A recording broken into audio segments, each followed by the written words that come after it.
আজকে এই ঘরটা মোছা হয়ে গেল। এরপর যাবো স্নান করার পর যাবো রান্নাঘরে।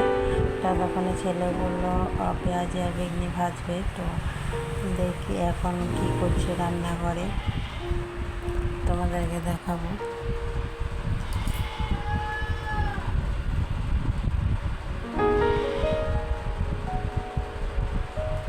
তো চলে এসেছি রান্নাঘর। দেখো ও এখন বেগুন নিজের মতো করে কেটে ভাজতে লেগেছে বেসন দিয়ে।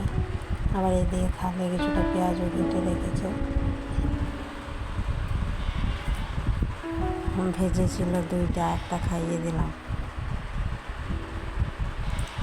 আর এইখানে দেখো বেসন মাখিয়ে রেখে বেগুনগুলো মাখিয়ে রেখে দিয়েছে। এরপর একটা একটা করে ভেজে তুলছে।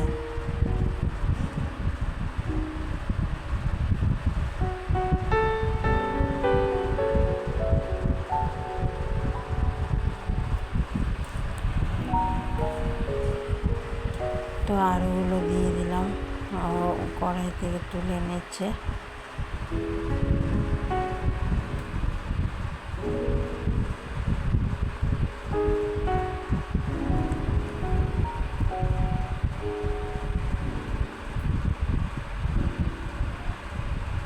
বাকিগুলো পেঁয়াজ দেওয়া আছে, পেঁয়াজ দিয়ে আবার এগুলো বানাবে পেঁয়াজগুলো। এখন আমি কড়াই দিয়ে দিলাম, ভেজে তুলে নেবে।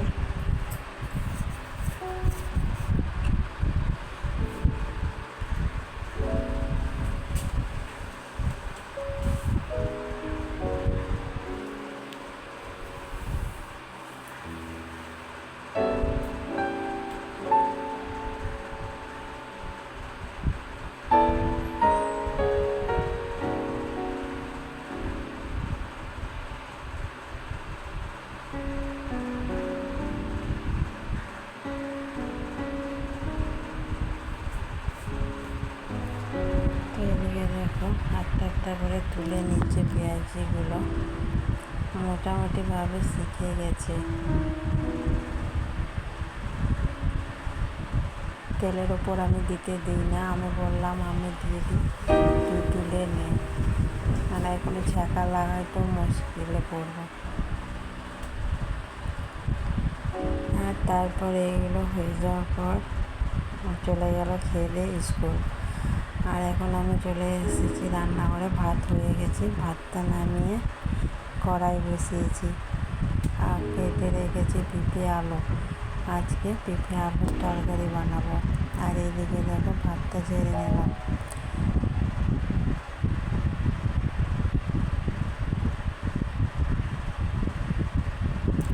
আজকে বেশি কিছু আর রান্না করবো না, একটু পেঁয়াজ পোস্ত করবো, পেঁপে আলুর তরকারি হলো, আর একটুখানি আলু সেদ্ধ করবো, আর কিছু করবো না।